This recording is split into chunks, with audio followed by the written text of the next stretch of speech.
ओमकार जी नमस्कार, बहुत स्वागत है आपका। नमस्कार मनविंदर जी, और आपके दर्शकों को भी मेरा नमस्कार। सर हरियाणा पर आते हैं।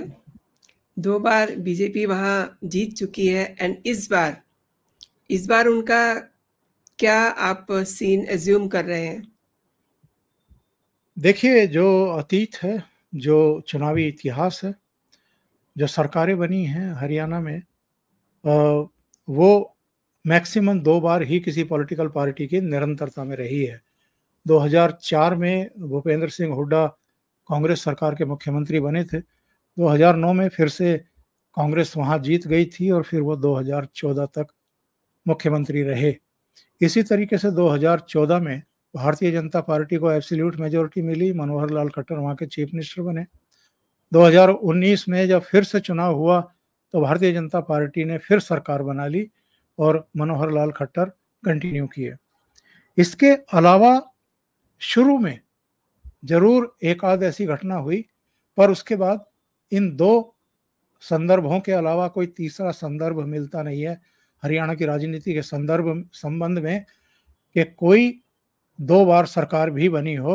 और अब तो चूंकि तीसरा चुनाव है भारतीय जनता पार्टी का, तो इसलिए ये पक्के तौर पर कहना कि भारतीय जनता पार्टी की ही सरकार बनेगी सही नहीं होगा। जल्दबाजी होगी और अतिरेक पूर्ण बयान होगा। लेकिन एक plus point Bharatiya Janata party का है, अभी तक ऐसा एक आध बार हुआ हो तो हुआ हो, मेरी याद में तो नहीं हुआ है कि केंद्र में किसी और की सरकार हो और हरियाणा में किसी दूसरे दल की सरकार हो। हरियाणा ऐसा स्टेट है कि जहां केंद्र में जिसकी सरकार रहती है, आम तौर पर वहां के लोग उसी पार्टी की सरकार अपने यहाँ रखना चाहते हैं। उनको पता है कि केंद्र में अगर इस पार्टी की सरकार है तो हरियाणा का भी भला होता रहेगा। ये प्लस पॉइंट है। इसके अलावा एक और प्लस पॉइंट ये है कि कांग्रेस ने खुल करके इस बार जाट राजनीति की है। चाहे वो 13 महीने का तथाकथित किसान आंदोलन हो, उसमें कांग्रेस की भूमिका थी। खाप पंचायतों को, खापों के चौधरियों को और जाटों के एक बड़े वर्ग को उन्होंने पर्दे के पीछे से दिल्ली की तरफ जाने के लिए उत्प्रेरित किया था। टीकरी बॉर्डर पूरा इन्होंने जाम लगा करके बैठे थे, ये वही लोग थे।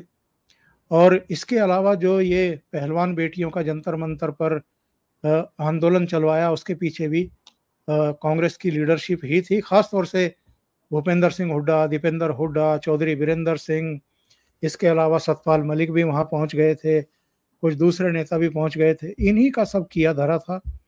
इन्होंने ही मोदी सरकार और भारतीय जनता पार्टी को बैकफुट पर धकेलने के लिए वहाँ पर बैठाया था और वो आंदोलन लंबा खिंचवाया था। तो इन्होंने ये कोशिश की है। लेकिन जब भी आप इस तरह की पॉलिटिक्स करते हैं, जाति विशेष की पॉलिटिक्स करते हैं, तो इसके रिवर्स खतरे बड़े भयानक होते हैं। 2014 में भी हमने देखा था, 2019 में भी देखा है, और 2024 में भी हमें ये देखने को मिले तो किसी को आश्चर्य नहीं होगा कि जिस तरीके से भूपेंद्र सिंह हुड्डा, दीपेंद्र हुड्डा वहाँ जाट राजनीति के बल पर चुनाव जीतने की रणनीति और व्यूह रचना कर रहे हैं, वो उल्टी भी पड़ सकती है। 2019 के नतीजे इसके गवाह हैं। 2019 में गैर जाट सब एकजुट होकर के भारतीय जनता पार्टी के पीछे हो गए थे और उसी का परिणाम है कि भारतीय जनता पार्टी फिर से सरकार बनाने में कामयाब हो गई थी। इस बार भी वहाँ यही देखने को मिल रहा है कि जो गैर जाट हैं वो यूनाइट हो रहे हैं फिर से भारतीय जनता पार्टी के पक्ष में। तो अगर अभी मैं भूपेंद्र सिंह हुड्डा का बयान सुन रहा था, बड़ी छोटी सी बाइट थी, कह रहे थे कि 36 बिरादरी अब कांग्रेस को जिताने के लिए तैयार है। 36 बिरादरी का नाम क्यों ले रहे हैं? सारे कर्म तो आप जाटों के पक्ष में कर रहे हैं, बयान तो आप जाटों के पक्ष में दे रहे हैं। अभी विनेश फोगाट का जो प्रकरण हुआ है ओलंपिक में, उसके बाद भी इनका एक बयान आ गया कि साहब अगर हमारे पास उतनी सीटें होती, उतने एमएलए होते तो हम उनको राज्यसभा में भेज देते। तो मेरा कहना ये है कि विनेश फोगाट के प्रति जो आपका ये लाड उमड़ रहा है, ये बस मौका परस्ती का एक निकृष्टतम उदाहरण है। जब 2019 में आपका बेटा दीपेंद्र हुड्डा रोहतक से चुनाव हार गया था, तो तब उसको राज्यसभा में क्यों भेजा गया? कांग्रेस से कह देते कि मेरे बेटे को तो छोड़ दीजिए, विनेश फोगाट काबिलियत रखती है तो विनेश फोगाट को ही राज्यसभा भेज दीजिए। तब तो आपने जबान नहीं खोली। और अब जब आप देखते हैं कि आपके हाथ में एमएलए ही नहीं है, तब आप इस तरह की डर्टी पॉलिटिक्स कर रहे हैं। तो ये लोग एक्चुअल में अवसरवादी हैं, कहते कुछ हैं, मन में कुछ रहता है। 2010 में जब कॉमनवेल्थ हुआ था, तो बलाली की ये दो बेटियां जो हैं, गीता बबीता, जिनके ऊपर दंगल फिल्म बनाई थी आमिर खान ने, जी इन जी। दोनों बहनों ने, एक ने गोल्ड जीता था, एक ने सिल्वर जीता था। और जब जो हरियाणा सरकार की स्पोर्ट्स पॉलिसी थी, उसमें ये था कि जो भी कॉमनवेल्थ गेम्स में गोल्ड जीतेगा उसको डीएसपी, और जो सिल्वर और ब्रॉन्ज जीतेगा उसको इंस्पेक्टर और सब इंस्पेक्टर लगाएंगे। पर इन्होंने गीता को डीएसपी नहीं बनाया, उसको अदालत की शरण लेनी पड़ी। और ये सब क्यों किया इन्होंने? क्योंकि उस समय ये बलाली का परिवार, गीता फोगाट का परिवार, महावीर फोगाट इंडियन नेशनल लोकदल यानी ओम प्रकाश चौटाला से जुड़े हुए थे। कांग्रेस को ये सूट नहीं करता था परिवार।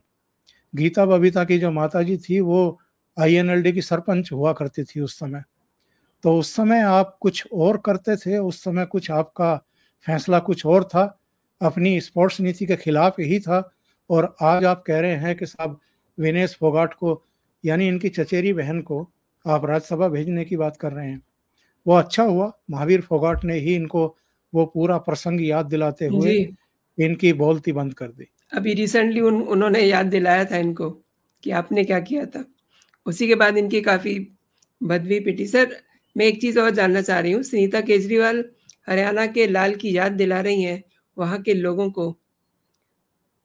तो ये जो लॉलीपॉप दिखा रहे हैं, वहाँ के लोगों को कितना कामयाब होगा आम आदमी पार्टी का?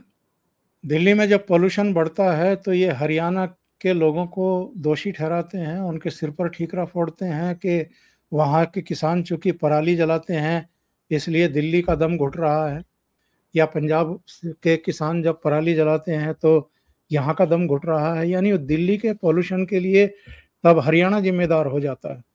जब गर्मियों में पानी का संकट होता है तो हरियाणा जिम्मेदार होता है, और यमुना नदी भी जिम्मेदार हो जाती है। और जब चुनाव का समय होता है तो अरविंद केजरीवाल हरियाणा का बेटा बन जाता है। हरियाणा के लिए कंट्रीब्यूशन क्या है? हरियाणा को गाली देने के अलावा अरविंद केजरीवाल और उनके संगी साथियों ने किया क्या है आज तक?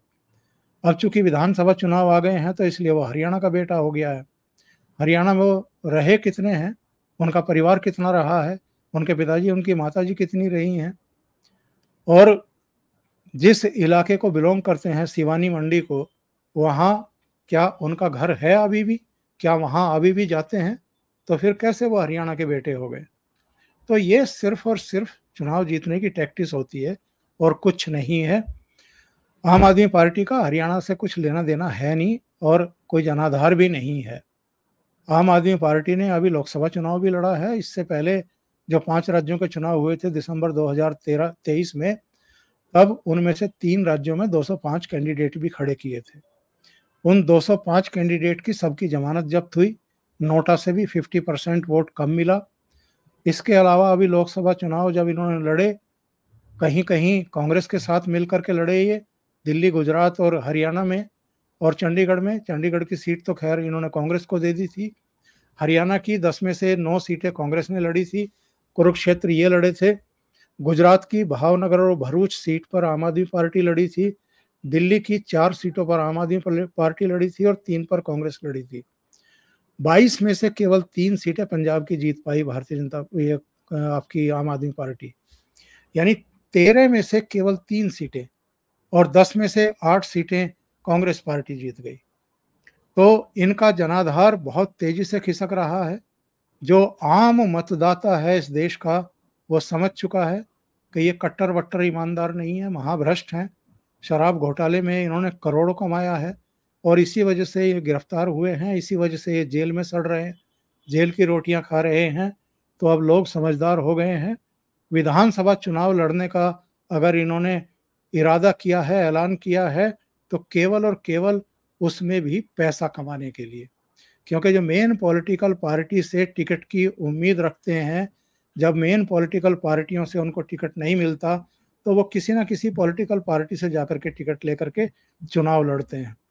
तो इनको लगता है कि अपना घोषणा कर दो, आएंगे लोग, पैसे देंगे, चुनाव लड़ेंगे, कुछ प्रतिशत वोट हमें मिल जाएगा तो जो नेशनल पार्टी का दर्जा है उसको बरकरार रखने में भी कामयाबी मिलेगी और कुछ कमाई भी हो जाएगी। सर, आप हरियाणा की राजनीति को बहुत अच्छे से समझते हैं, इसलिए मैं एक चीज़ और जानना चाहती हूँ कि यहाँ पर सीधी टक्कर किस में होगी? क्योंकि अगर कांग्रेस को देखें तो इनके भी अंदर खाने काफ़ी सारे झगड़े चल रहे हैं। कांग्रेस पार्टी और भारतीय जनता पार्टी में ही मेन फाइट होने वाली है। कांग्रेस पार्टी वहाँ सत्तारूढ़ रही है और एक ज़माने में बहुत दिग्गज नेता उसकी अगुवाई करते रहे हैं, और चूँकि छोटा स्टेट है और महाराष्ट्र के बाद ये कमाऊ स्टेट भी माना जाता है पॉलिटिकल पार्टियों के कोष के लिहाज से यहाँ की औसत आय पब्लिक की वो बहुत अच्छी है। और चूँकि दुनिया भर की इंडस्ट्रीज़ हैं दिल्ली के आसपास, दिल्ली में चूँकि इंटरनेशनल एयरपोर्ट है, तो गुड़गांव हो, फरीदाबाद हो, सोनीपत हो, जो आसपास के जितने इलाके हैं, उधर फिर पंजाब से लगते हुए अंबाला में आप चले जाइए, और करनाल, कई ऐसे डिस्ट्रिक्ट्स हैं जहाँ पर इंडस्ट्री है। तो एक खाता पीता एक संपन्न राज्य है।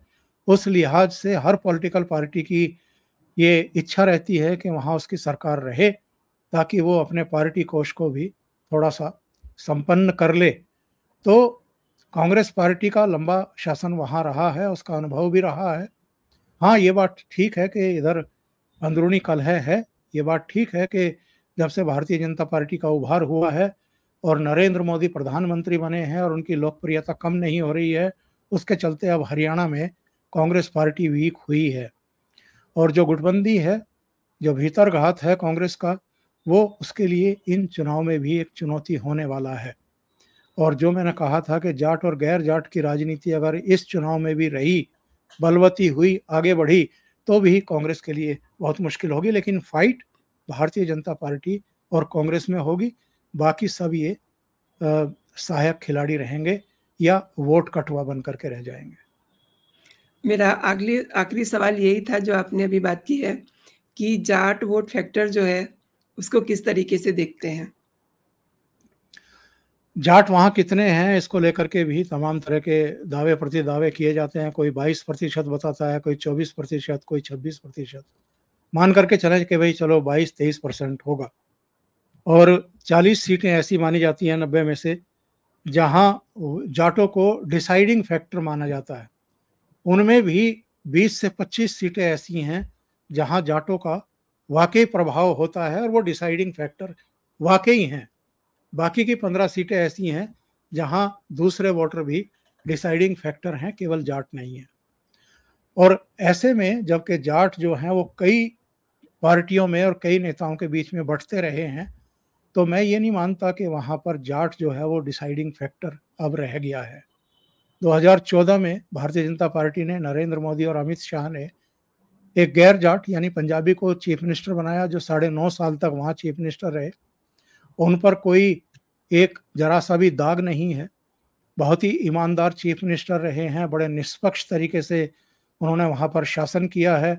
जो भर्तियों में वहाँ गड़बड़ घोटाले चलते थे, रिश्वतबाजी होती थी, वो बिल्कुल एकदम ख़त्म कर दी थी। पारदर्शी तरीके से भर्तियाँ होनी शुरू हो गई थी। जो शासन प्रशासन था वो भी ठीक से काम करने लगा था। जो बाद में मनोहर लाल खट्टर को इस्तीफा दिलवा करके केंद्र में अब मंत्री बनाया गया है, वो ऊर्जा मंत्री हैं आजकल मोदी सरकार में, लेकिन अब वहाँ नायब सैनी जो कुरुक्षेत्र से 2019 में लोकसभा का चुनाव लड़े थे, वो अब मुख्यमंत्री हैं और इनकी छवि भी अच्छी है।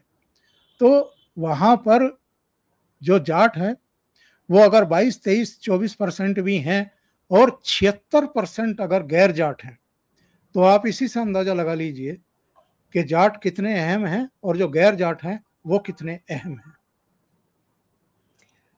सर थैंक्स अ लॉट मेरे लिए समय निकालने के लिए और मेरे जी। दर्शकों को जानकारी देने के लिए। जय हिंद, जय बहुत भारत। जय हिंद।